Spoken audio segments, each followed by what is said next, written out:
songs.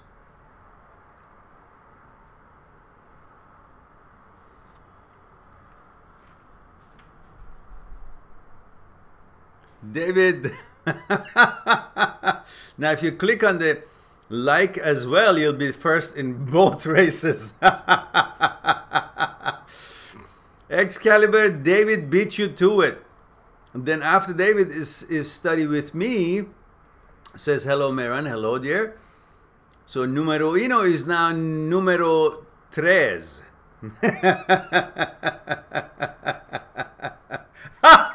Your keyboard stuttered. Ah, so you beat David to the like. David, you were too confident. You got first, you forgot about the like. So you could have had a double crown today. So, oh my goodness, so many of us is gathering so quickly. Let me open this window as it is sunny, and yet we like the fresh air, I guess. So let's see who else has joined us so quickly.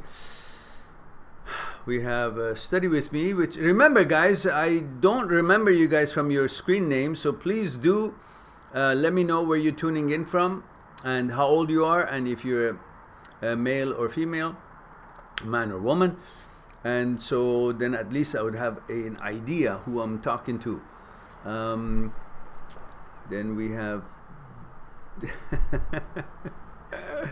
so Aso, hello Aso. It says, I miss you, Mehran. I miss you guys too. Glad you guys are here. Coral says, hello sir, hello dear. Remember guys, where you're tuning in from, how old you are, man or woman, because sometimes your screen name doesn't have a picture and your screen name doesn't let me know where and who and what you are, and also pictures sometimes not there, so I can't tell. Study With Me says, I had my last exam yesterday. Are you the one that we were talking about, focus on the exam and so on and so forth? Yes, I think we were. And it all goes well. Okay, good for you. I'm proud of you. Good girl. Yeah, is it a girl? Yeah, I think so. Anna, there we go. And David says, all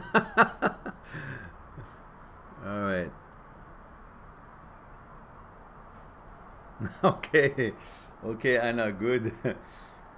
Batur says, hi sir, how are you doing? You look great, thank you very much. Appreciate it, Batur. Good of you to be here with us. Aso says, Mehran, I have a new guy that I'm dating. He cute and gentleman until now, but I'm scared he will be one of those fools who are temporary dudes. Well, that's up to you to regulate it and see how it is before you actually commit yourself to the relationship fully. You just can see what the circumstances like, what his behavior is, what your interactions are, the quality of the interactions, rather than just being dazzled with the decoration of the cake.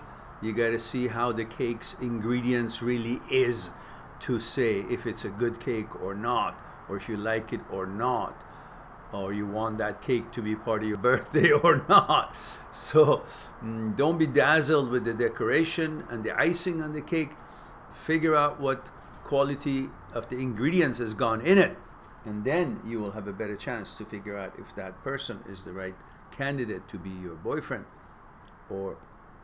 and perhaps at the same time he can figure out if you're the right girl for him to be the right girlfriend. So it will go both ways.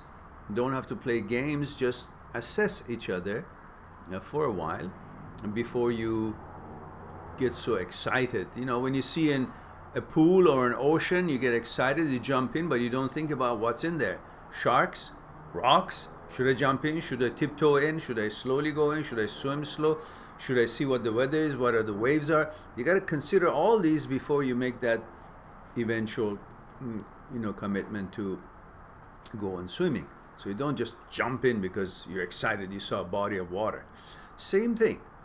You see a cake, don't jump in, start eating it. Got to figure out what the ingredients. You see a candidate girlfriend or boyfriend, well, you got to get to know each other to see if that really is what you have conjured it up to be in your mind, because you like it to be good. So and the feelings are good at the beginning. Everybody is at their best behavior. They just want to impress each other. So they will speak well, behave well, polite, proper, considerate, unselfish, all that. But are these actually the quality of that person, or it is a prelude to from their interest and excitement has made them to behave that way, but it is not really themselves? It's like somebody who's not really aware of the proper table behavior, but he's been told this is how you behave here, so he will behave properly, but that's not his comfort zone, that's not his expertise. So you got to find out if that person really is how that person is interacting with you, and that shows, or not, and that shows over a period of time. So just see how it goes. Don't make decisions right away, then you won't be disappointed so easily. Even so, you go through that that stage and figure things out, and consider each other and assess each other. Eventually you guys may decide, oh, that's a perfect match, but then later on it may not work. That's a different story. That can always happen, but at least try to have the groundwork done properly. And Aso says she's 23 from Middle East. Okay. Rise says, hi Mehran, a third time here, 27 male from London. Thank you, Rise. Am I pronouncing your name right? Rise? Or is it right? Yeah, Rise. Farugia. Rise Farugia.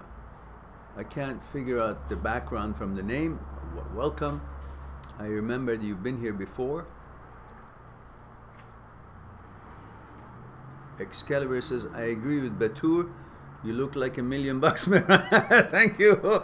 Good for my ego. Hopefully soon 1 million subscribers. Yes, that would be good. That would be good. Then we would have opportunities to maybe hold some live talks in different countries, and then we meet people.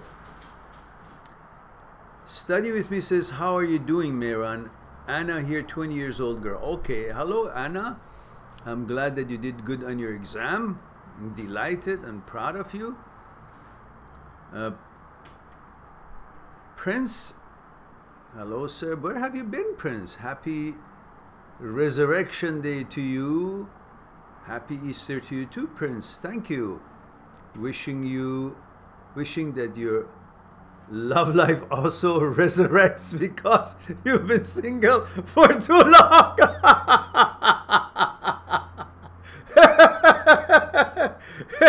Here is my my wingmen are now trying to muster up. Thank you for your concern, but it is pretty much by choice. And and projects and time restraints and lack of proper inventory in stock, I guess.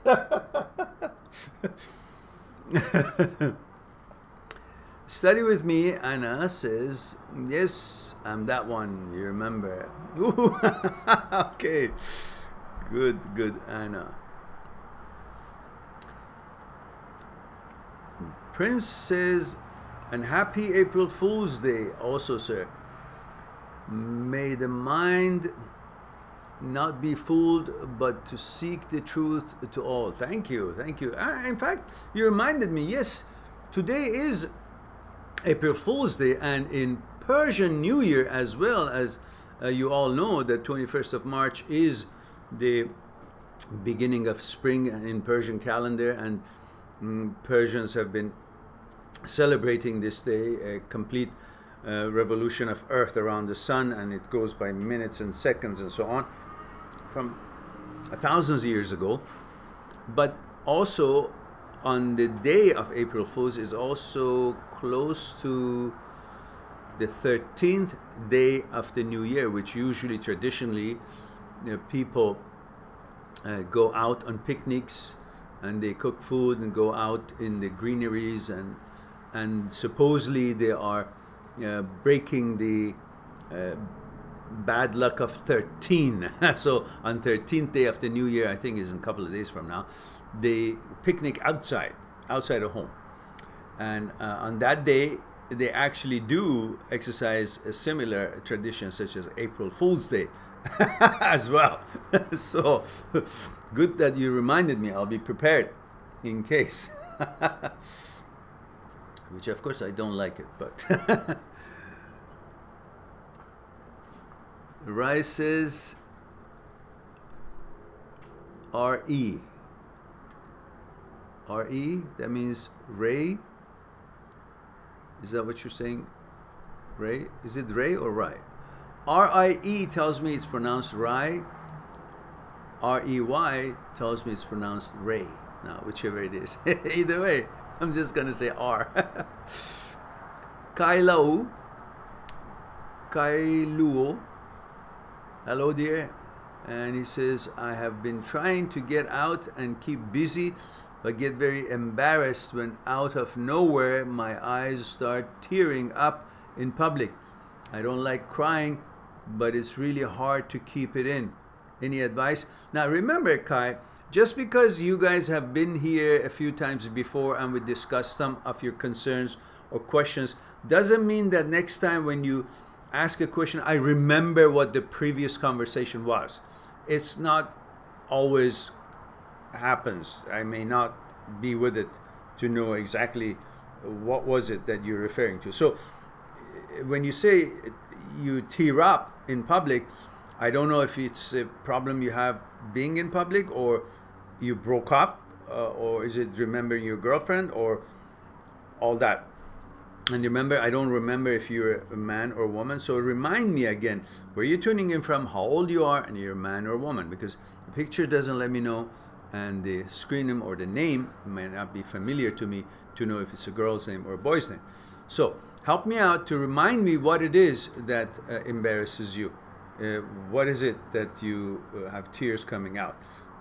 Give me the scenario a little bit more in detail, as I cannot remember what we discussed previously, which you do, but I don't. So please help me out here. And until then, we talk about study with me. Anna says, I love that painting in your back. I have a question, Mehran. Sure. How can I delete that guy forever from my mind? Like, seriously, I don't care what the hell he's up to, but sometimes I feel like having him was not a leaving him was not a good decision. Yeah. I remember Professor Ferris, my favorite teacher in university, at the course Behavior in Organization, said, at the time one decides, makes a decision, decides on something, he or she believes that that decision is correct. So the decision you made to leave the guy, when you made it, it was correct. Now, later on, when you're not focused or close to that challenge or problem or circumstance, the effect of it is not as painful because you've already solved it.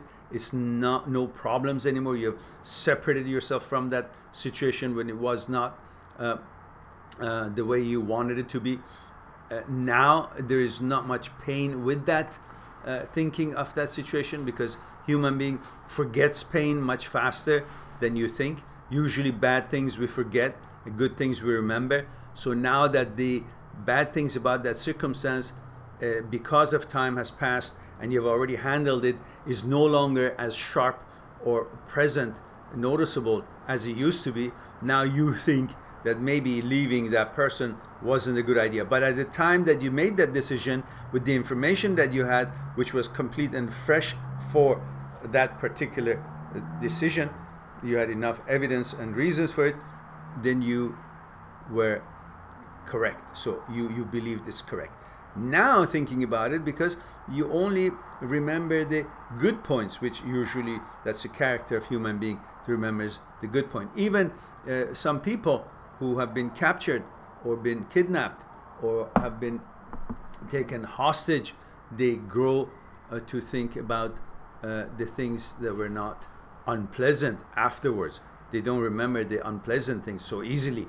So only the parts that created a atmosphere where it wasn't bothersome is being remembered. When the memory comes, naturally you cover that parts that is unpleasant, because you don't like unpleasant things. So right now you are thinking only about the good stuff, which doesn't mean that the relationship was good. It just means you're remembering the good stuff and or the okay stuff. So be aware of that and stick with the decision you made. Now that you see that you've taken your exam and you don't face with any immediate need for your time and focus, you may be thinking, well, why did I break up? It was okay, because you're only thinking about, you don't have that need to separate yourself, because you're already separated yourself. So the pain is no longer, the problem is no longer there. So you're looking at it as something that did not have a problem, but it did. That's why you made that decision. So at the time you made that decision was correct, given the circumstances and information.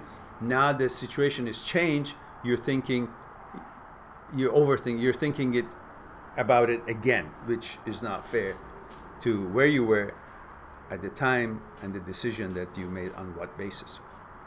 So the question about how to delete that, I have a video called How to Delete Your Memory, and you can watch that. That's a very interesting video I made from a study that was done by a researcher, which I turned it into a video using that information. So it's interesting to take a look at it. Just go on and type in, search for how to delete your memory, and you will have that available to you. Pronounced Reese. Reese. And surname is from Malta. Oh, small island south of Europe. Oh, I see. Reese from Malta. Okay, thank you very much. I appreciate that. Now, Excalibur said he's right, Mehran. You gotta get a pretty lady with you in the Aston Martin, or in your case, Aston Horston. Bravo. Ole. Very good. Yes, that would describe exactly how it should be. Aston Horston. Well, Aston Martin has many horsepower, so it's already given.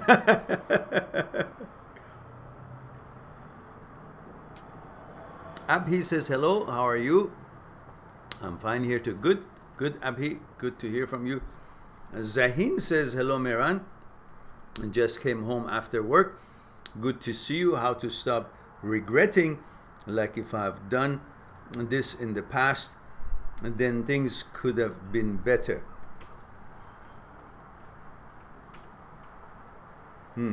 How to focus in the future rather than regretting. Well, there is no reason to regret anything, because again, going back to Professor Ferris's lecture at the behavior and organization class that I just mentioned, at the time you made a decision, you believed that decision was correct.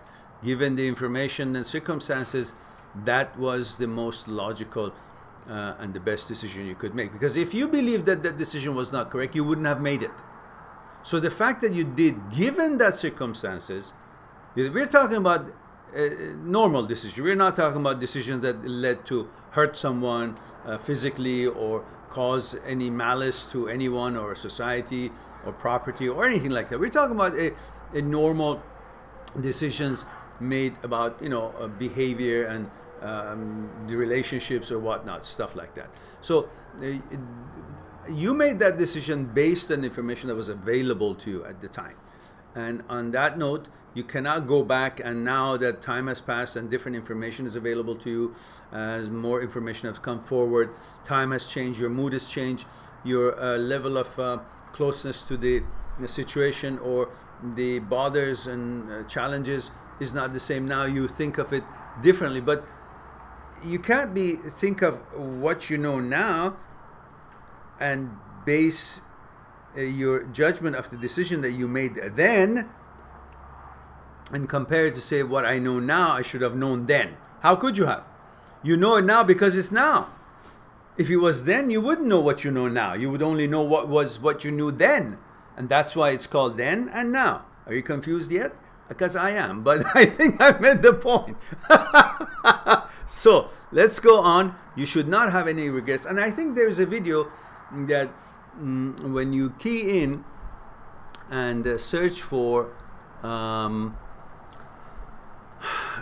I think the word regret. Let me see.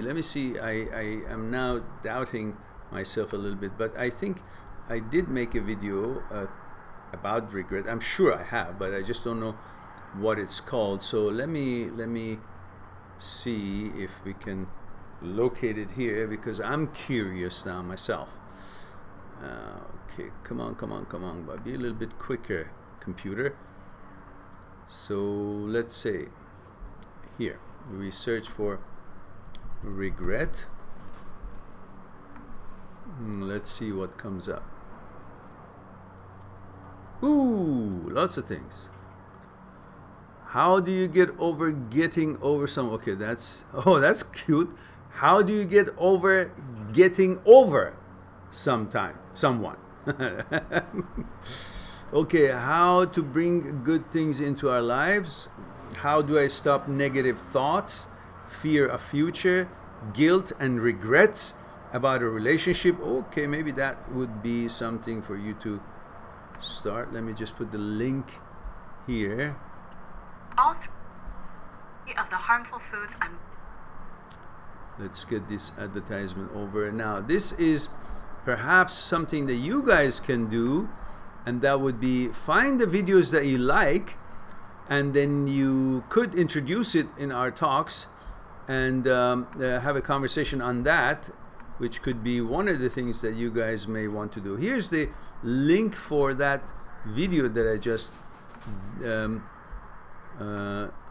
fished out. And the other one says, I have new love, but due to the past, I want to run away from it. Okay, these are all about talk number 89. Talk number 89 has these bits that I've taken bits of it out and have made a new video from it. So how do I stop negative thoughts, fear of future, guilt and regret about a relationship? I think that's what you want to look at. This all comes from live talk number 89. And the other one says, and there's also here, I want you all to look at it. It says new email or comment response rule. That's live talk number 89. That's about 4 minutes telling you that anybody who wants to send me an email question and expect response should also send me a word from a paragraph, which page, which paragraph of one of the books or ebooks that you have bought. So at this I know I give priority to this question because he's been caring enough, focused enough to go and try to find answers to his questions by getting these books, versus the ones who haven't, they just write me want the answer. So because so many emails come and I got to give some kind of a priority to which one. I don't know which one to go first. So that perhaps helps out to put your question ahead of the others by knowing that you have purchased one of the ebooks, which means you have cared enough about yourself to look for answers, and now you still have a question. Then I'll be more than happy to.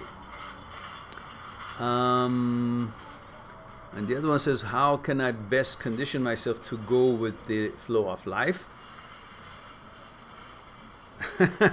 And even, okay. And here it is, another one. What do you think about regret? Ooh, okay. That's probably another one that I can give you the link, and then we get back to our questions here.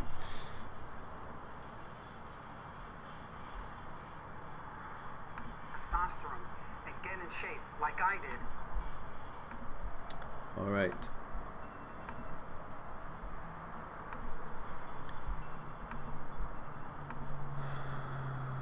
All right. Just like here. Okay. Now, just give me 1 second, guys. I need to do something here. I have to take care of something very quickly. Until you guys write your questions, take a look at those links. Give me 1 minute. All right.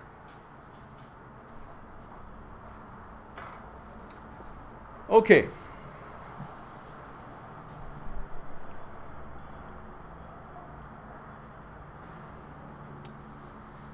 We are back. So I hope you guys got those clicks.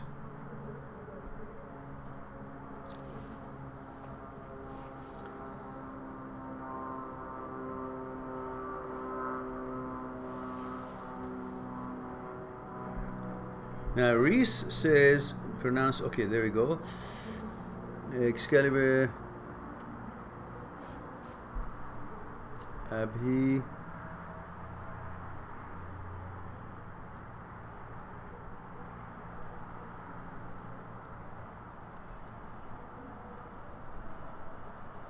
I lost you guys.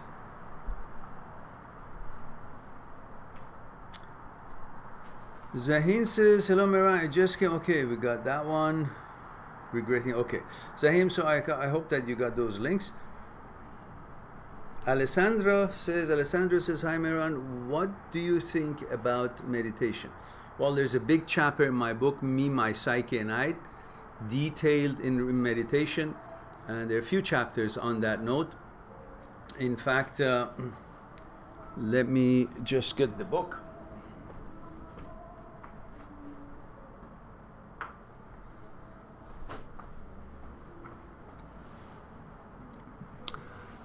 And if you go on Me, My Psyche and I, this book, and you open the chapters, you will have chapter 32 talks about meditation. Chapter 33 talks about our mind and meditation. Chapter 34 talks about our mind needs a home. Chapter 35 talks about the calm mind. 36, the mind that seeks truth. 37, nourishing the body, forgetting the mind. And chapter 38, unifying the mind and body by living in the present. And 39, so actually there's so many chapters in that regard. Having to do with mind and mind's behavior.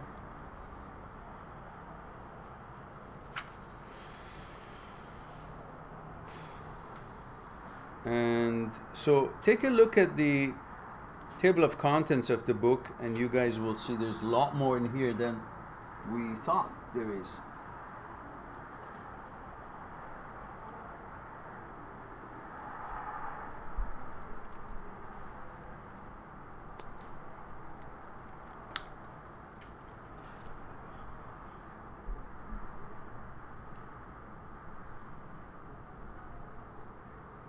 So Alessandro, I think your answer would be in those chapters. And also you can go on the video on the channel, and also there are links about meditation, videos that I made about what is meditation good for. Just go in and key in meditation and you will come up with it. And perhaps when you come up with it, if you do the search now for the word meditation, then you can put the links up here for the others to also know.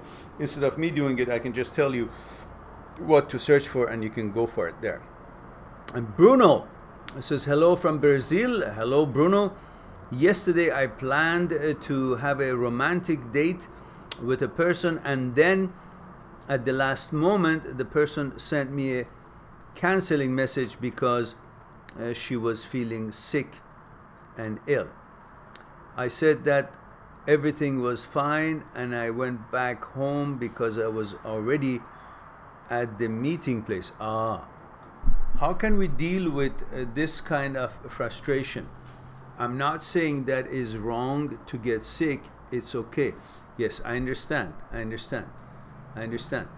But I found myself sad anyway. Yes, and you are, you have all the right to be sad, because that is how it affects us. In fact, it is not you alone having experienced this.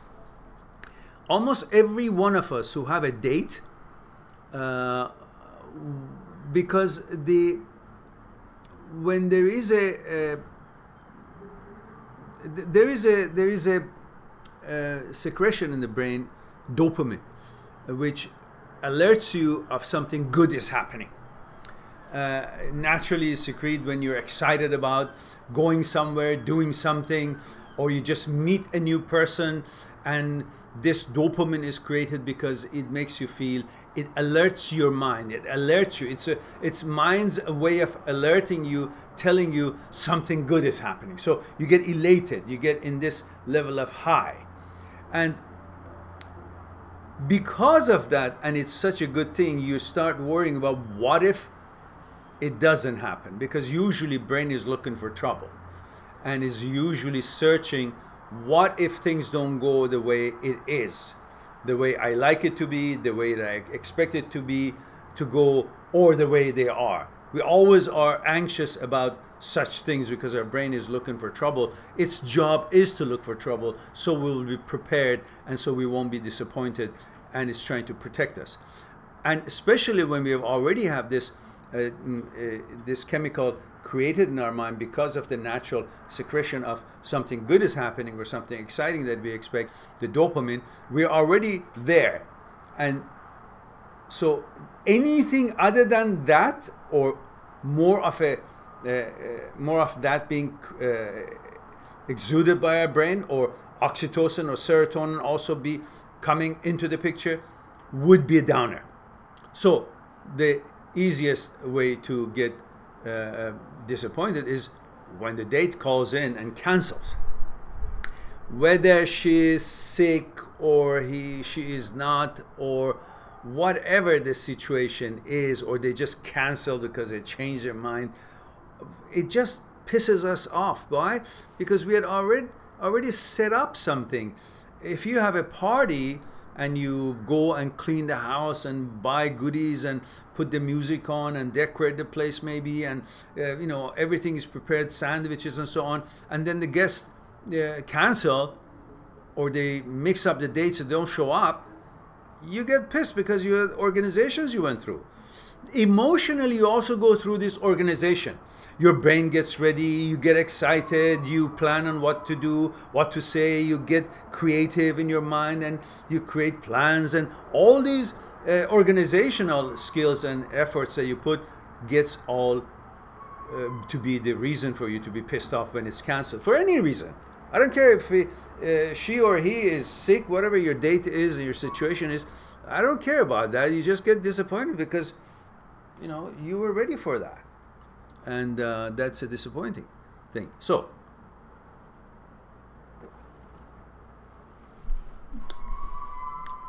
after a while, you get weatherized. Every date that you have, you're excited, but you always think, okay, well, if it didn't happen, it's like I didn't have this date. So, how was I before? I was fine. So, no big deal. Yeah? Just think about it that way. But the frustration is there, and that's normal. There's nothing really to be said. It's always going to be the same. Every time you have a date and you're worried about somebody's going to cancel.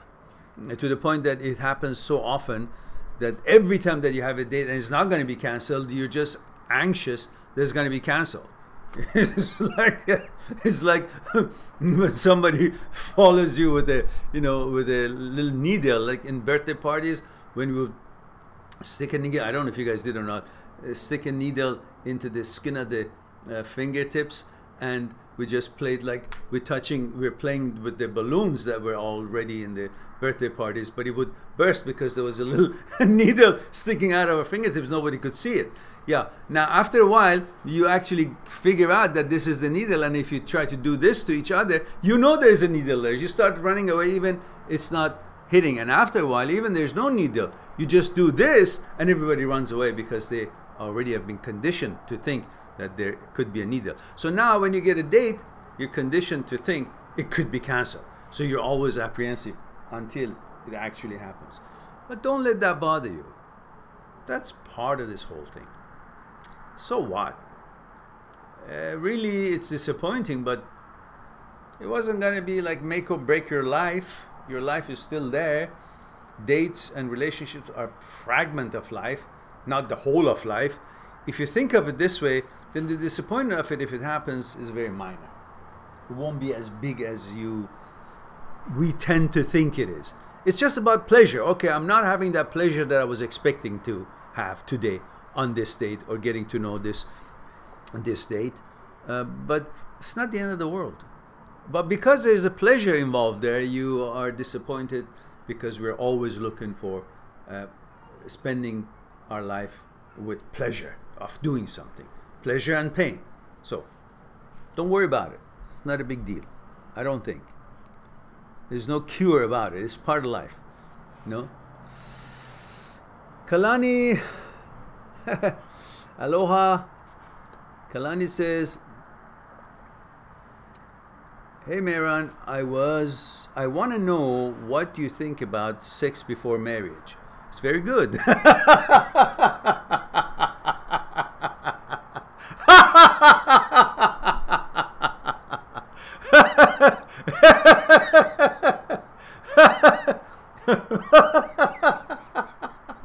Well, given the proper circumstances and the consent of the both sides and legal age, it should be a pleasant experience. Now, there's pros and cons about that. Seriously now. Well, I don't want to exactly represent our topic to this anecdote that I'm going to. Not anecdote, this little real little story, cultural story that I will tell you, but it just delivers a point. If you're going to, and don't think this is about, we're not talking about comparing this analogy to a person's life, or the value and respect for a person's people, but it's just a way to use to deliver a point. When you want to go and buy a watermelon in Persia, when I was growing up, I remember that there was a way to tell. They would either fling on the watermelon, and depending on the sound that it made, it was maybe an acoustic sound, a sound, not a thump thump, but a little sound of not a thump, but a maybe a echoey that seemed like that inside was red and sweet. And often you would believe that, or you press against the, I don't know, the watermelon, I think it would maybe make some sound of ripeness, or you hit on it and it'll be very tight and ready to burst. They're all indications that is ripe and red and sweet inside. But you would take it home and it turned out to be not so red or not so sweet. So then they went one step further, and the merchants who were so confident about the watermelon's quality would say, okay, we'll sell it to you with the condition of you don't have to buy if it's not sweet. So we cut it open, a little bit of it, and you can taste it. If it was good, you buy it. If it wasn't, you don't have to buy it. So that seemed reasonable because then, it was reasonable to the merchant because it said, well, then they're on the hook to buy if I cut it and it was sweet. They can't change their mind. And it was good for you because you'd know that you're buying something that is definitely sweet, red and sweet. So that cutting it open and testing it was something to know, what's this all about? Am I putting my money where it should be appropriately, or is it a risky thing? Now, in relationships, if you don't have sex before marriage, it's very good because you're always hoping that it will be sweet experience like the watermelon, but there's no guarantee. But it does entice you to buy the watermelon. It entices you to actually go through it because you don't know and you hope it will be, and it looks like it's green and it's all well shaped and the watermelon looks all good, and so it should be good. So that gives you that hope, even though you don't know what's inside, but you're willing to take the risk because you're excited to know, and everything looks good from outside, so you feel inside should be good too, meaning the whole experience of it would be good. So it will be an encouragement not to have sex before marriage, to go through the marriage, because that would be the catapulting factor, that you want to know, you're excited about that experience, and you know it's sweet and wonderful. That's what marriage is supposed to be, and therefore that encourages you, not having had sex with each other, then it encourages you to want to get married. But the drawback of it is that you bought the watermelon, and with the whole hope of that it will be just as good and sweet experience as it looks outside, and you go home and it's not. So you get encouraged and you don't have sex and you get married, and then you end up seeing that you guys are not really that sexually compatible or mentally compatible, and you only got married because you didn't have sex, not because you knew each other on other levels, because you were excited and you were catapulted by the excitement and hope and promise of sex, which you didn't even know. You thought you love each other, but it was the sex that was actually pulling you guys together and making you think that you really like each other, tolerated everything about each other because of that whole possibility that we are geared and programmed to want to experience. And then you will see that you're not compatible. But having had sex when you're at legal age and consensual on both sides, and both are willing and comfortable with each other to have that experience before marriage, it may actually be something that would add to your way of being sure that you are getting married for the right reasons, not just because you haven't had sex and you don't know what it is, and you're just going through it because you really back of your mind want to have sex, but you don't know it. You think you just love each other. So having sex before marriage also has its point of getting that out of the way and making sure that you guys actually are compatible and you're focused on getting to know each other on consciousness level rather than just infatuated by the sexual desires that is in most in genes of most men and women to experience that. So it has its good points and bad points, pros and cons. Now, sometimes the bad thing about it is that you may have sex before marriage and you get used to the fact that, okay, then what am I getting married for anyhow? We know each other, we like each other, we have sex and we enjoy that and it's all good. So why am I getting married anymore? Because before, Having sex could have only been possible if you got married. That was tradition of most places in the world, most cultures. And it had a social status. It was a recognition of some kind, marriage, and sex was a taboo unless you were married. All tribal and customs and tradition things were hanging on it. Nowadays, that is not the case anymore, pretty much, in most places or some places. So the question is, why are you getting married? If you're getting married because of sex, well, that's not a good start. If you're getting married because you really know everything about each other and you love each other, well, that's great.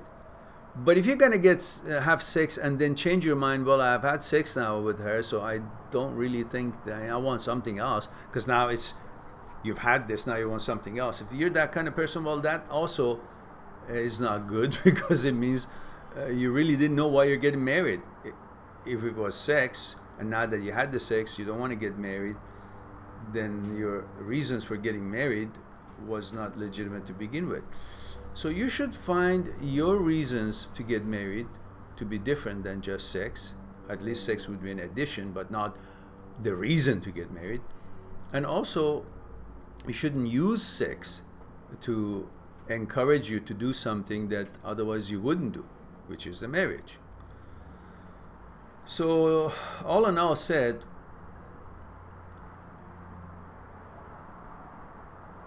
you got to know why you're getting married,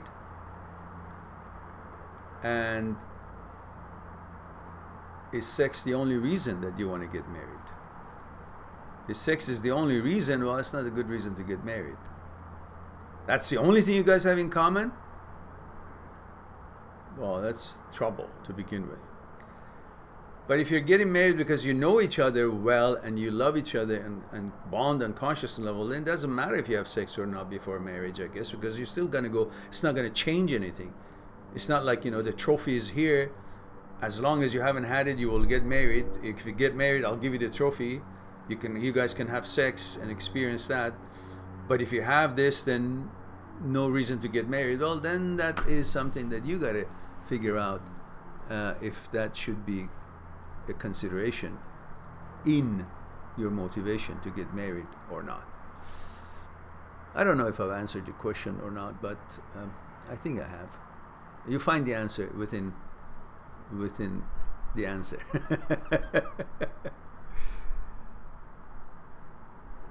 It's a big question, big conversation, a wonderful conversation. Could be an interactive conversation, but unfortunately we don't have that luxury here.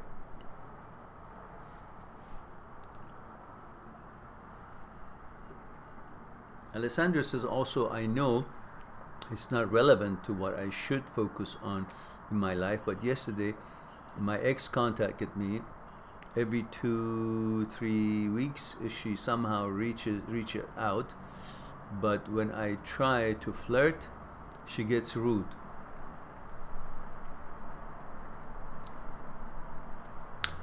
Well, let me be on your case a little bit. There are two things here. One is, do you expect to be able to flirt with someone if that someone asks you for some help or reaches out? And of course, I don't know what the context of reaching out of her towards you is, but if you are wanting to be friend or be nice or kind to your ex and help her, then you shouldn't expect that to be a prelude or a prerequisite or your carte blanche to flirt with her, because she's just wanting to be in contact with you and maybe ask for support or help or advice or whatever it is. But that doesn't mean you should take advantage of it and consider that now that you're calling me, then I should want to make advances, sexual advances or flirts on it. I understand that your emotions are there and you like it and all that, but you also got to be fair and see what is it from her point of view. Why don't you let her to show you and let her to follow you and flirt with you first, and then you have a clear understanding that she's willing and allowing that to happen. rather than making her uncomfortable that if she needs to talk to you, she would have to put up with something that she is not prepared to do or doesn't want to do for whatever reason. She wants to keep it the way it is, or she just doesn't want to give you the wrong idea and all that. So that's your part, your responsibility, not to think just somebody reaching out to you because you had a relationship with her, it means she's allowing you to, fantasize or go flirt with her or anything else sexually in the works could be. Now, the other point of it is for you, and that means, why is she reaching out? For what? Why is she contacting you? You guys don't have kids. She broke up, so that's it. Why are you contacting me, you say? And if she said, I want to be friends, say, well, we were friends, and then we became boyfriend, girlfriend. And we can't go from boyfriend, girlfriend back to friend, back to breakup, and then be friend.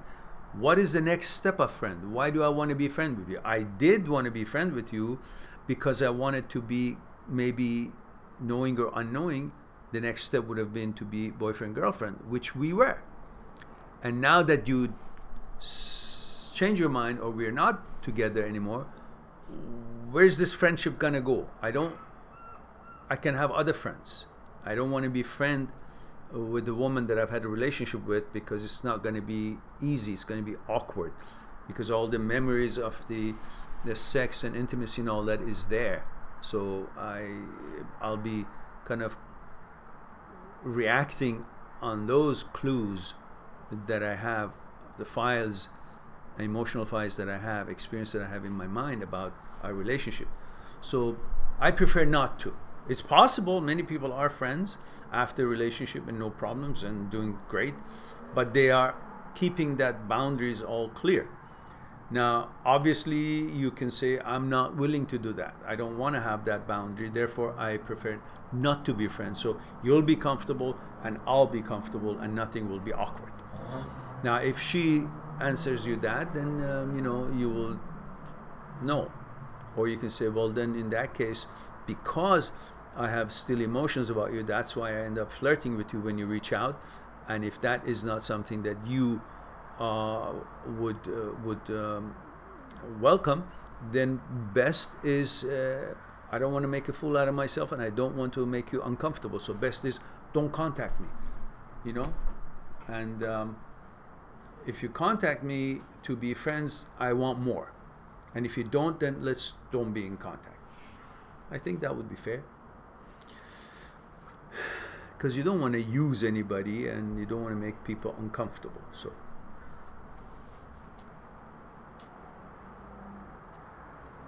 Study with me says, thank you, Mehran, you're welcome. Batur says, what do you think about persistent? Can we be successful on anything if we struggle enough in daily life? For example, job choice. Sometimes I'm thinking that I'm not gonna continue my job, which I have studied after graduating, and thinking that available for me or not of this job. And thinking that available, okay. I'm not quite sure what the question is really. What do you think about persistence? Okay, are you asking me that even though you don't like a job, you can still be good at it? Do I think that you can still be good at it if you persist on it? Yeah. Even if you don't like your job, you can still be good at something when you constantly keep doing it and learning it and so on and so forth. But what's the use of doing it if you don't like it, really? If you have other choices, go and see what your other choices are. But if you have no other choice, you better do this one because you need to put food on the table until you find something better. But while you're doing it, be committed to it, to be good at it and do it good. So at least you will do a good job and also get the money that you deserve to get from it, rather than being here physically trying to do it, but mentally just somewhere else. And then the mind and body coordination is not there, and you will not do a good job at your job, and you will not even get satisfaction of having done a good job, let alone liking your job. And then, look for something that you like and then switch when that is ready. Otherwise, what's the use of going through life when you keep doing something over and over when you don't like it? You know, some of us come to that conclusion late in life, but we all had to do it because we all had to put food on the table. So often you did jobs that it wasn't your favorite and it wasn't your expertise, but you learned it and you did it. Then it becomes conditioning and you become comfortable with it, and you say, the hell with my dreams. But you will always think about, what about my dreams? I never did do my best to reach my dreams. So maybe you can find a happy medium and a balance there. At least you can provide food, shelter, and comfort for yourself while you're pursuing your dreams. Eventually, when the stage is set, you move on to that stage of your life. Johnny says, hey man, 23, male from Birmingham, UK. Okay. Was dating a girl for a couple of months, and she said she can't fault me as a person, but thinks she'll end up bored in relationship. Should I have done more? No. Bored? Is she getting into a relationship so she can't be bored? She has no other aspirations in life and goals, and she's trying to fulfill all her challenges or the whole journey of life summed up in a relationship so she can't be bored. She's got no other way to enjoy life, and relationship is the only thing that she's hoping that she will be busy with, so it will fulfill all her aspirations and plans for life and what the picture she has of life. So she'll be bored. What are you, an entertainer? A relationship is not supposed to be, well, I come there so I'll be entertained. Well, either you guys like each other on consciousness level, compatible, and physically, and you want to make something out of it, and you like that relationship, compatible to combine your forces and then go through life as a team, or you're just getting married because you don't have any other plan in life, and you think that's one thing to do so you won't be bored. So if she thinks she's going to be bored with you, then good riddance. There's nothing more you could have done. Either it works or doesn't. But it takes two to tango. She should also bring enough in. What is she bringing into the picture? What does she bring to the table? What? Was she bringing everything that she expected from you? The entertainment she expected from you, was she bringing that herself? The knowledge, experience, and job and provisions that she expected from you, was she bringing that? The vacations, the fun, and the discos, and the clubs, and the vacations, and all the other stuff, outings and all that she expected from you, was she bringing that too? So I get a little bit concerned when girls or guys, one of them, expect the other one to bring all the gravy, all the stuff that they want, they think they need in order to feel jubilant in their life. It's supposed to be a teamwork, couple. You're not supposed to be one being in the carriage and the other one be the horse pulling the carriage. It's supposed to be two horses, side by side, pulling the weight of life. Not that one of them is in the carriage, the other one is pulling. Both pulling something together. So, if she's going to be bored, well, tell her to go to a circus. There are clowns there. She won't be bored. If that's the only thing she wants to be in a relationship for. And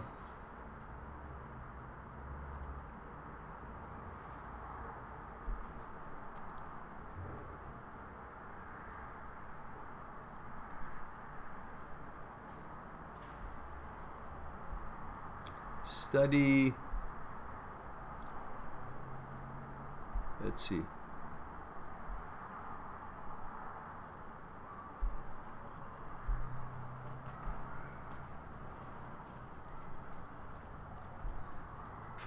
Gee, I lost it. What happened here?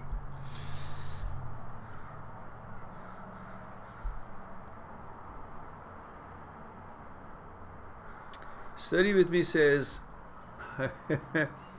You made us confused with now and then, but I think somehow catch your thoughts. Yeah, yeah. Possibly confusion, but it was precise. El Haj says, hello Mehran, hello dear, I'm 23 from Minnesota. Thank you El Haj. How to know someone true intentions towards you? I have a video in that, for that, on that. I don't remember what its name was. However, let's see if I can resurrect it. Intention.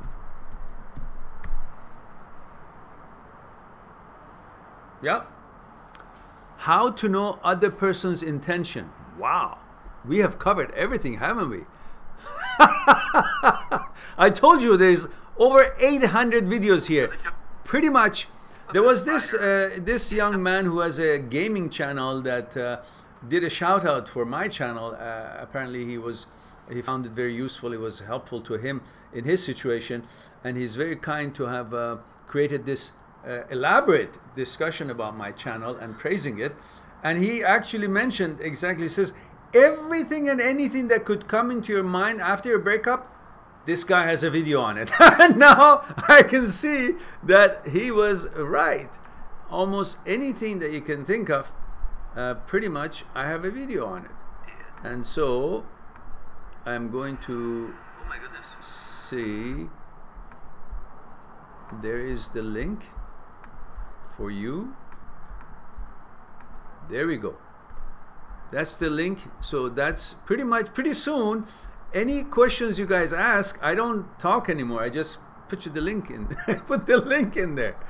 And so, and then the other one says how fear forms, school bullies, idiots, images, we in the mirror of the others. Okay, that's not the intention, but it's about bullies. All right. So I think that answers your question.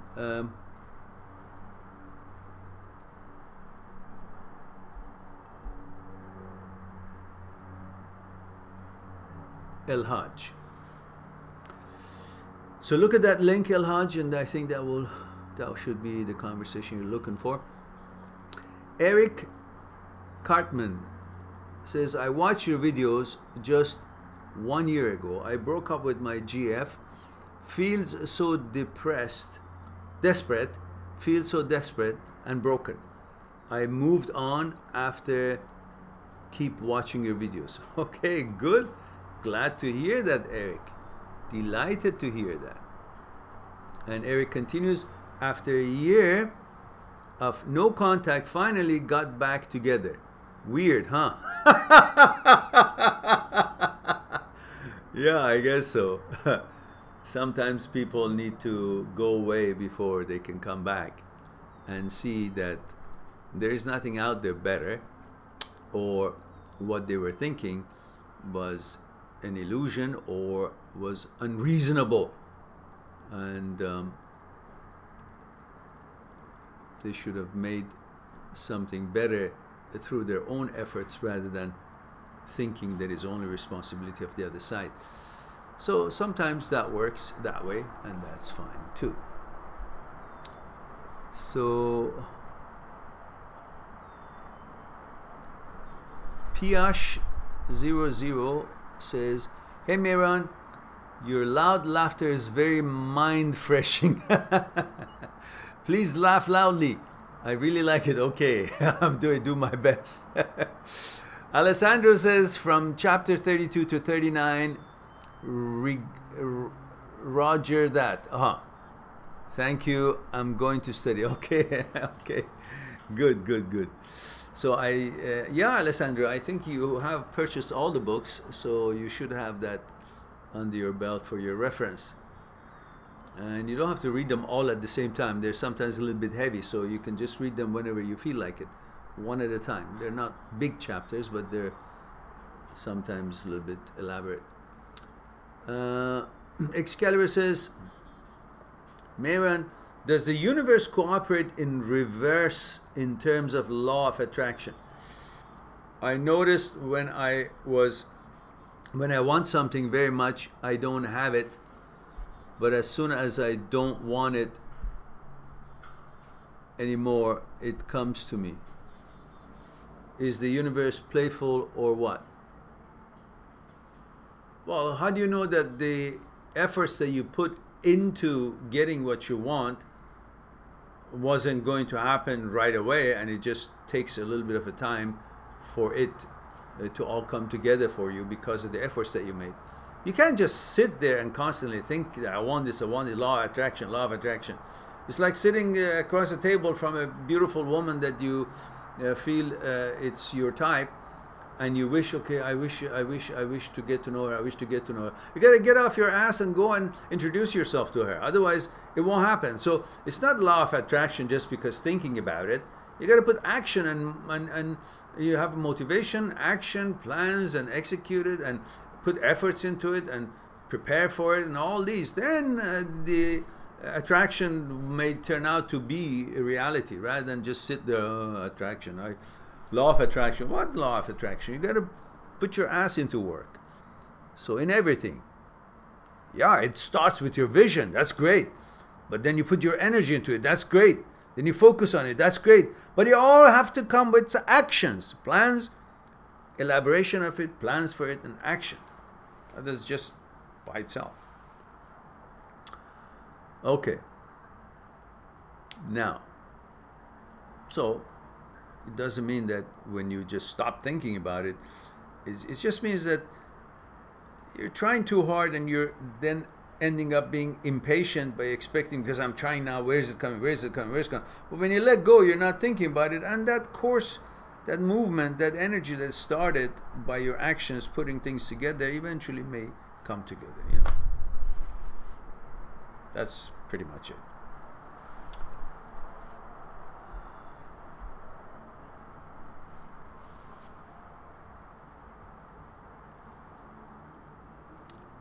Study with me, says Eric. Oh, I see.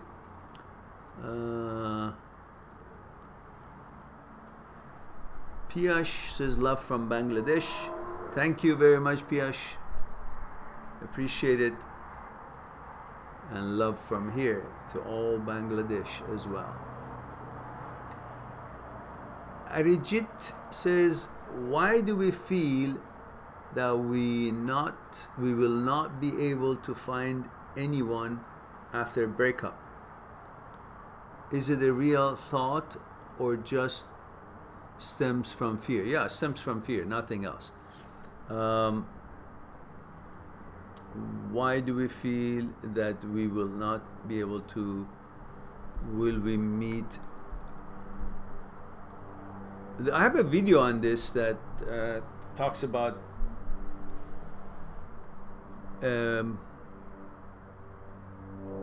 will I meet anyone else, something like that, or is love only once, something of that sort. Yeah, it's not will I meet anyone else, that's not there. It's does love happen only once? I think that could be the title. Yeah, exactly. Does love happen only once is a video that I'm going to send you the link. This is what the I'm going to send you the link.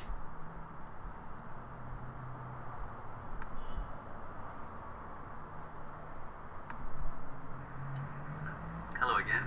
Okay, that's the video. That's not me. So there are other videos and talks that I've discussed that will it happen again type thing. So there's a link for you, Arjit, so you can check that out.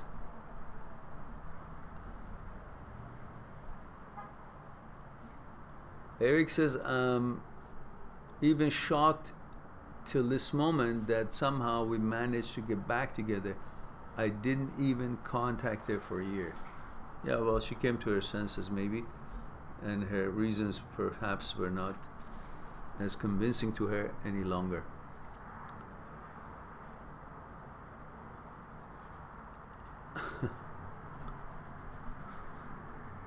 Study with me. Anna asks Eric if you guys are happy now. Well, I'm sure they are, otherwise they wouldn't be together. And if they're not, they'll break up again. And Eric says, yes, better than before. Oh, I see. I literally moved on. Sometimes when you give up home and move on, they always come. Okay. All right, these two are talking together. That's fine. Give up hope, not home.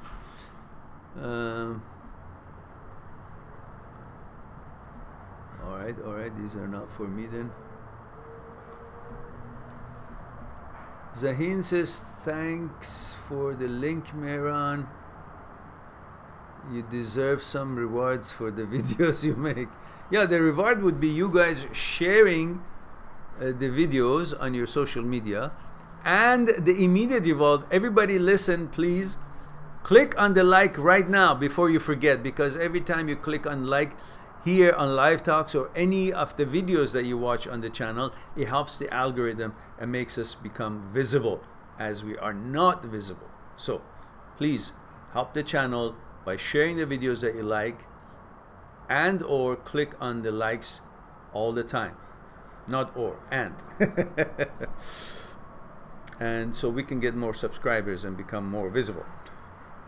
We've got 800 videos and counting, or almost there, almost about any subject to do with breakups, relationships, mind, behavior, meditation, thoughts, consciousness, fear, desire, and ego, and how these act and react and have a role in the way we feel in every day in negotiation in our lives. So please do share them and talk about it. Let the channel be known if that is something that's been helpful to you. Kalani says, thanks so much.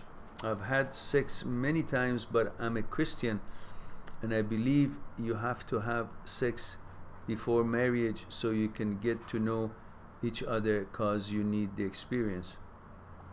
Cause Christians believe marriage before sex. I see. Well, the belief is one thing and reality is another thing. We believe what we believe, and when we make something to be a belief, then we don't need reasons for it anymore. We give up. We say it's a belief, so it has to be this way. Well, who said? Everything has to have understanding, make sense. Otherwise, we become someone who accepts things just because they said, you do this because we say so. Well, why do I have to have this broccoli? Just, it's a belief, then the broccoli becomes a god in my mind.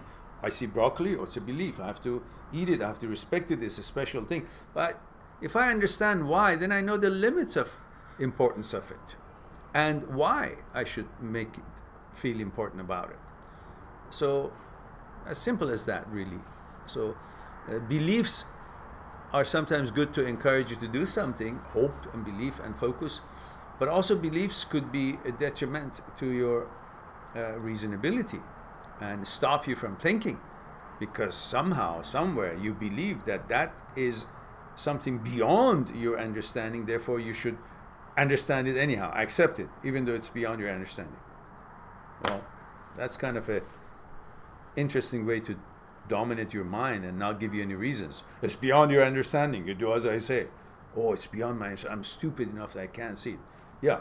So you don't want to go through life thinking that way. At least not in everything.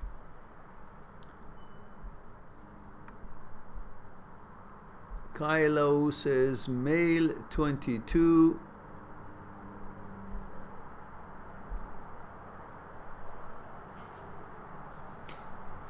I lost it. Okay. Male 20, girlfriend of 3 years. My girlfriend of 3 years left me a week ago, and after I caught her talking to another guy and planning to have sex behind my back. I wasn't ready for that. Who would be? Um, and is that the end of the story? Yeah, I don't see anything else. Yeah, well, I guess good ridden. Alessandro says, great advice. Thank you so much, Mehran. You're amazing. I'm looking forward to get in touch via email soon.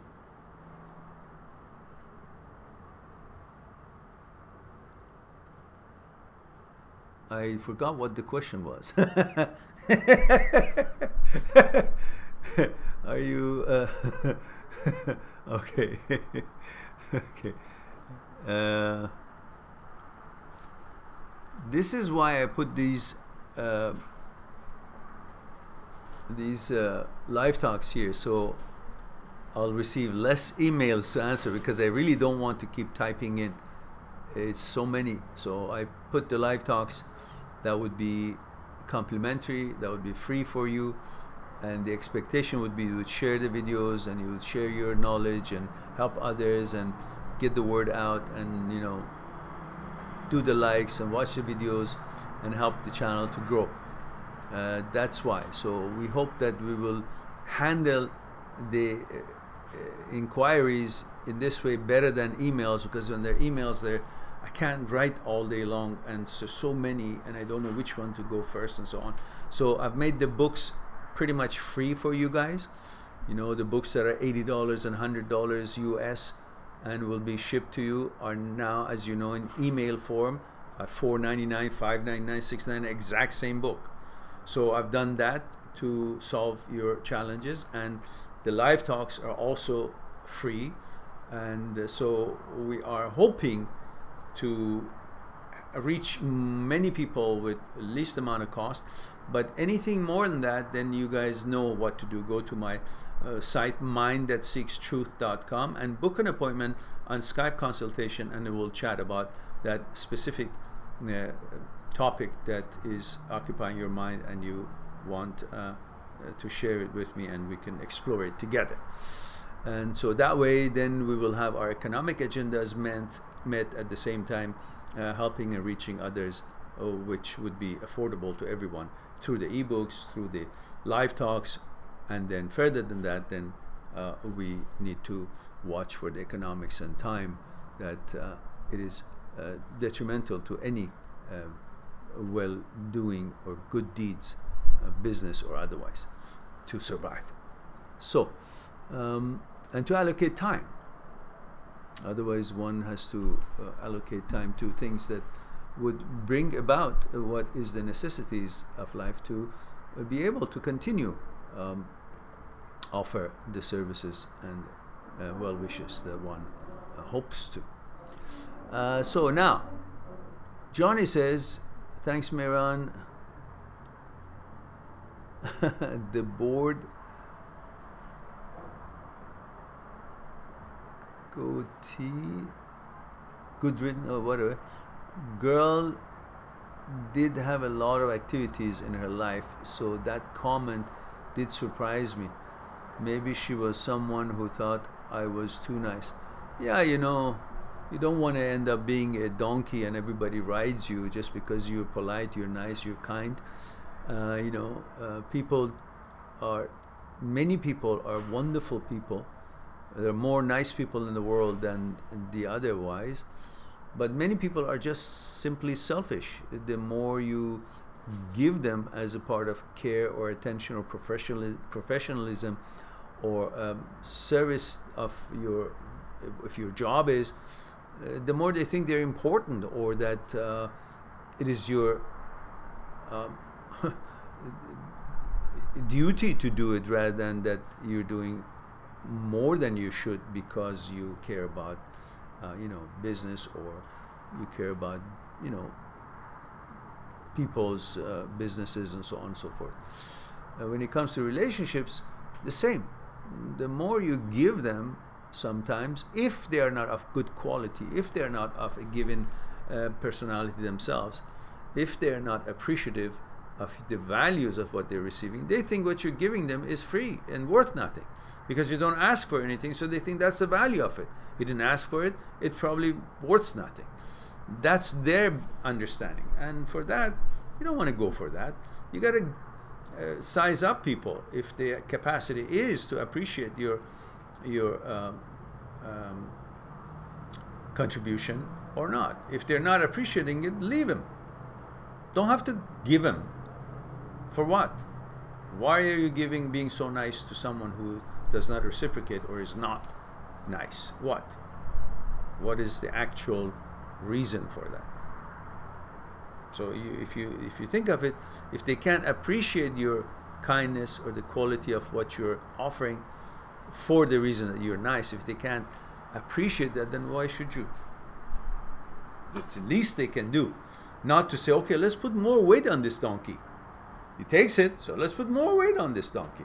And eventually, before you know, one day you're just tired of the whole thing and you can't take it anymore. And you see, I just wanted to be nice, but I've got this much to carry now. The hell with it. Dump it all and move. Don't let it to get to that point, so you can create that balance, their behavior and what you're offering. If you keep offering people something for nothing, they think that's what it's worth. That's exactly what's happening in this channel. You guys think this is worth nothing because I'm not asking for anything. And you think the books are so cheap, that means they're not worth it. But when it was like $100, it was more sales happening than when it's $5. So get with the act. Get on with it. I love Japan. Says, I think that's Alexandra, if I remember it right. Am I right? Says, hi Mehran. In the end, my boyfriend, she says, broke up with me, telling me that I am emotionally immature and that I started going to psychotherapy too late and that he doesn't feel the same way for me as before. Also, big deal. Do you actually have any psychological problem, or that is what he instilled in your mind in order to control you and make you feel you're not up to par, and so he can put that label on you so he can, have his controlling image in your life. And Alexandra says, I blame myself for the breakup and I see him daily. How can I forgive myself and cope with the situation? Well, I don't know what your situation is. I don't know if he was right, or you think he was right, or you accepted he's right, or you actually have some psychological issues that you're dealing with it with your psychologist or psychiatric doctor. But I don't know. So I can't make a comment. I'm not a doctor, I'm not a psychologist, and therefore I cannot interfere with what it is the diagnosis for you, if you have been diagnosed of anything. But that is something you can discuss with your doctor. But if there is no such thing and you don't think there's anything wrong with you, and your doctor has said to you that no, you don't have any chemical imbalance, you don't have any issues, then that means you got to think of it differently. What is his motivation to say all these things? And should you believe him or not? Lottie says, disappointed in feeling confused and sad are just as important as the joy and empathy and togetherness, except if someone hurts you, it's important to have support and help and not deal with it alone. Or is it a question or is it a statement? Disappointment, I guess, and feeling confused and sad are just as important, or maybe you're answering somebody else. I'm not quite sure, Lottie, if that is for me or not.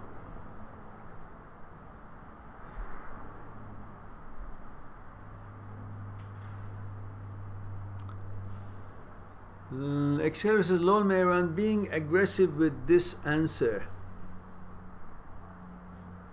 You gotta get up your ass, otherwise it won't happen.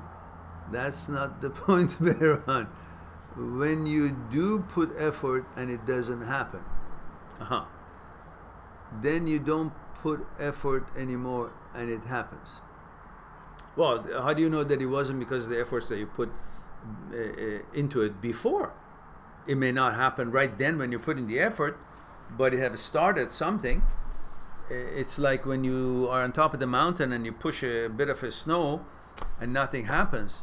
But that push jogged things and started things and moved things, and within maybe a few hours or 24 hours, then there was an avalanche that was because of that little move. But that little move didn't show its results right away. So does it mean that the avalanche wasn't encouraged by that move? Or it just didn't happen, the effect to show itself right away? And we continue with that Excalibur's discussion. It says, I have another question. I'm very curious about, do you not get sad sometime from all the people telling you their heartbreaking breakups and pain? If you don't, how do you stay in good mood? Very good question, Excalibur. A very good question. Yes, I used to get very, very affected, to the point that I was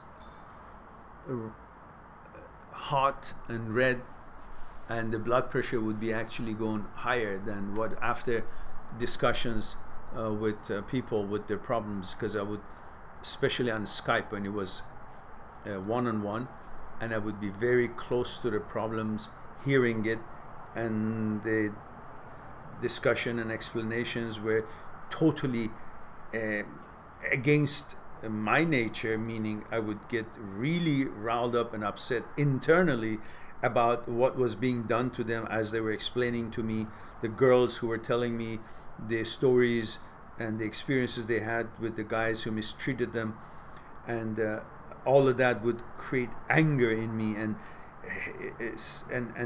disappointment, and the emotions that I'm by nature, I'm protective of women. I love women. I adore them. I protect them. It doesn't mean that I'm blind to their stupidities or if they're not being proper and so on. No. But in general, we're talking about a normal, good-hearted, decent woman who doesn't have malice for others. I adore women. I like women. I believe women should be protected and loved and helped and supported and so on and so forth in many ways. So when I hear these beautiful souls from around the world talk to me on Skype, and they tell me the stories and the things that they have gone through their life and the misfortunes and atrocities that was done to them by their husbands or boyfriends or whatever unfairness that happened to them, it would make me boil. And while I'm listening and trying to keep my composure and come up with solutions for them, which I do, but internally it was affecting me pretty hard. And afterwards I needed to go take a walk, or I would still feel for them. And the fact that I couldn't do any more than the advice and the exploration with them, it would affect me. And eventually I learned to understand that since I don't have any more power to help them by flicking my fingers, have things fixed up for them, then my responsibility should also be limited. Since my powers are limited, my responsibility should be limited. So I do my best to help as much as possible so they can handle it and make the best decisions that they can with their own cooperation and their own exploring it together. But any further than that, I understood that I'm entitled not to feel responsible, that I can't do any more than I could for them. So then it is now much better than before. It doesn't drain me much. Before, I used to do some meditation afterwards to bring more energy back to myself, to feel whole again and relaxed and not angry and not affected, because I really hate situations where men abuse women, bother them and disrespect them, take advantage of them. And of course at the same time I dislike and disapprove of situations where women manipulate men, use them, abuse them, be unfair, use these use certain steps that would put the men in a bind and be unfair to them, take their children away from them, and the laws that in some countries that goes for women without considering men's point of view and rights, and the laws that goes against the women to protect them and is in favor of the men, they all are unfair, and all these unfair things always bothers me, so drains me. However, now I'm better in handling these things. I think we can only do so much, and we hope. I focus on the help that I give them rather than the parts that will come after our discussions, and if it will go the way that I hope it will go for them. That I don't have any control. It depends on if they listen to those consultations, advice or not. But I can only focus on doing my best and exploring it with them as best as possible, and not after that, because then they'll kill me, because I'm still worried and anxious about will they be okay, will they get the results that they're looking for. But I focus that if I do my best and explain and develop and deliver to them what needs to be delivered and shared with them, explored with them, that's the extent of my responsibility, and making sure that I don't overstep my boundaries at the same time, and not claim that I'm an expert in things that I'm not. And so I make it all clear, and therefore I expect good results, and they're good results. So now we have study with me says, oh, Excalibur, okay.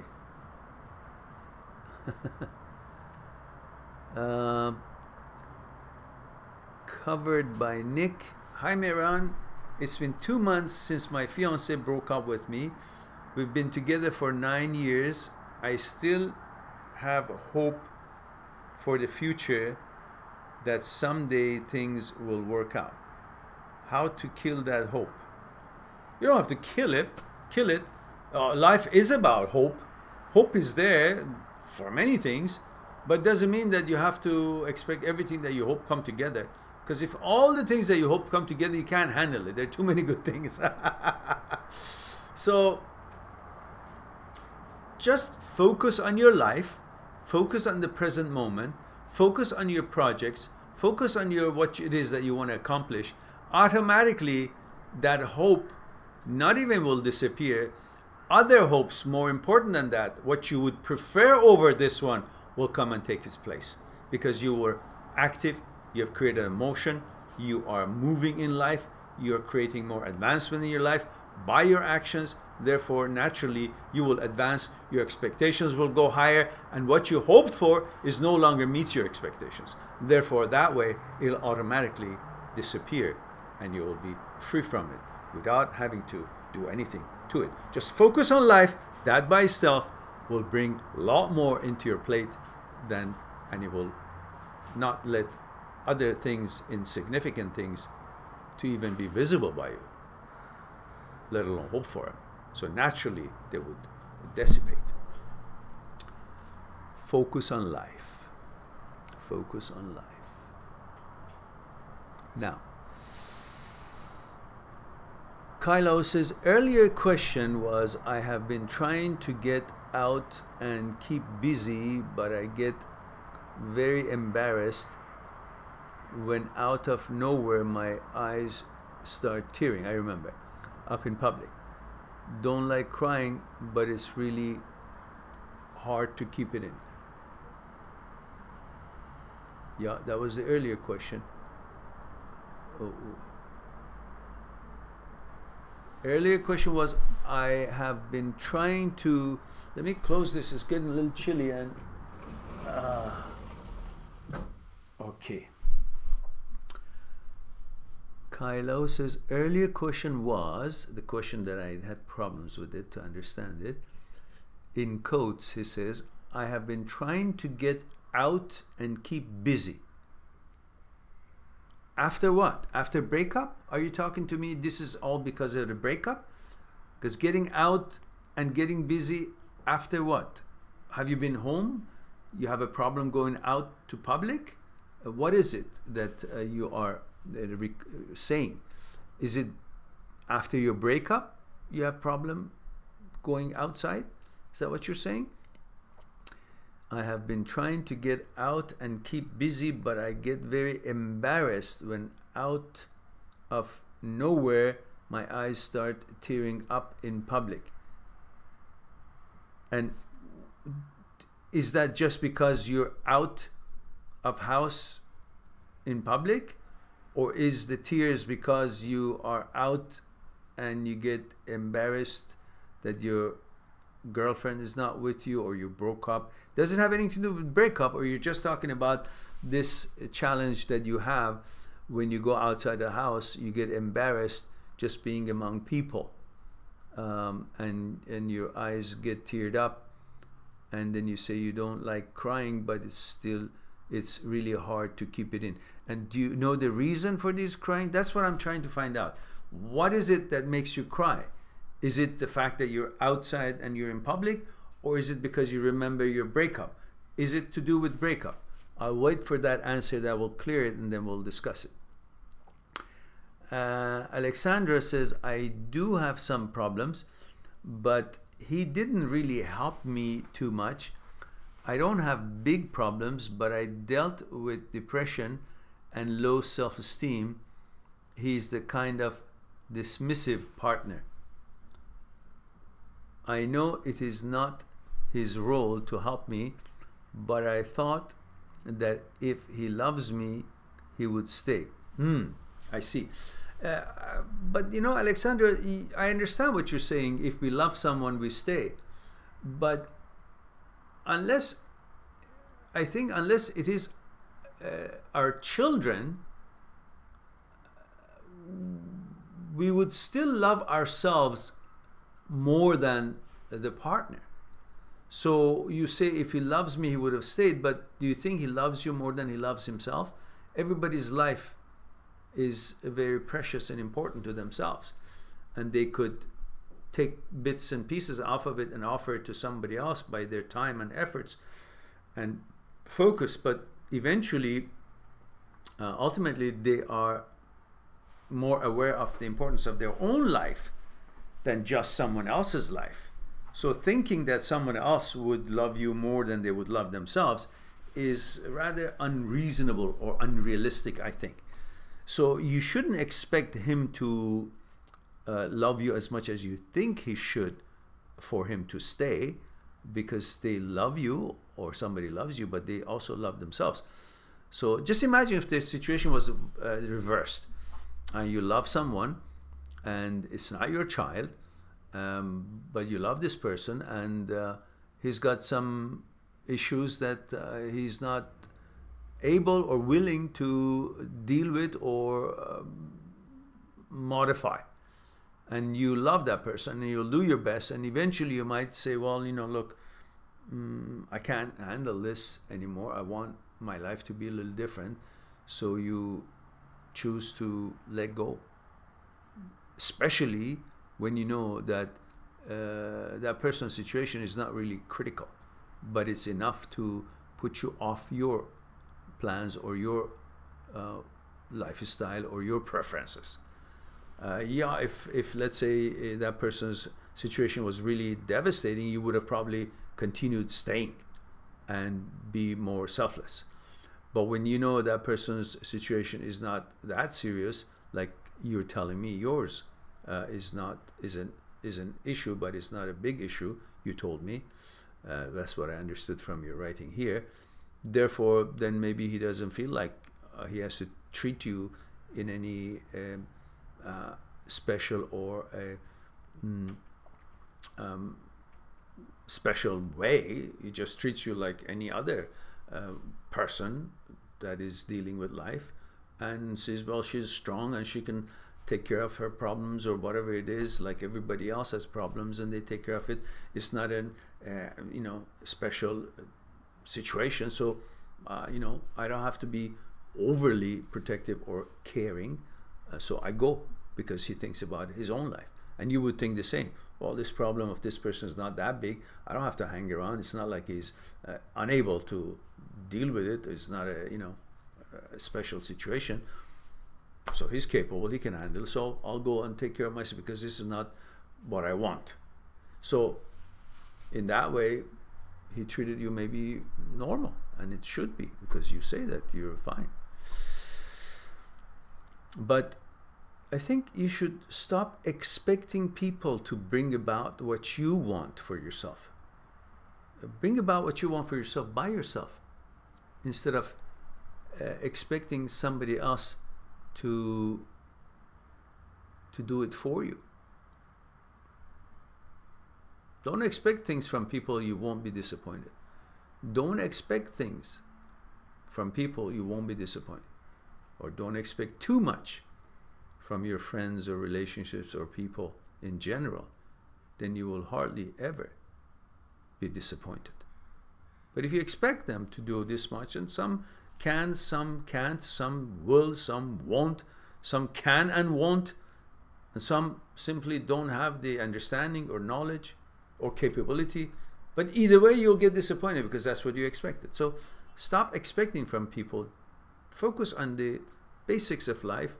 Enjoy your life, and it'll be, I think, maybe healthier. Excalibur says, thank you, Anna and Mehran. Excellent snow analogy and well said. Snow? Oh, yeah. I forget even what I say. Yes, the avalanche. Yes, that's right.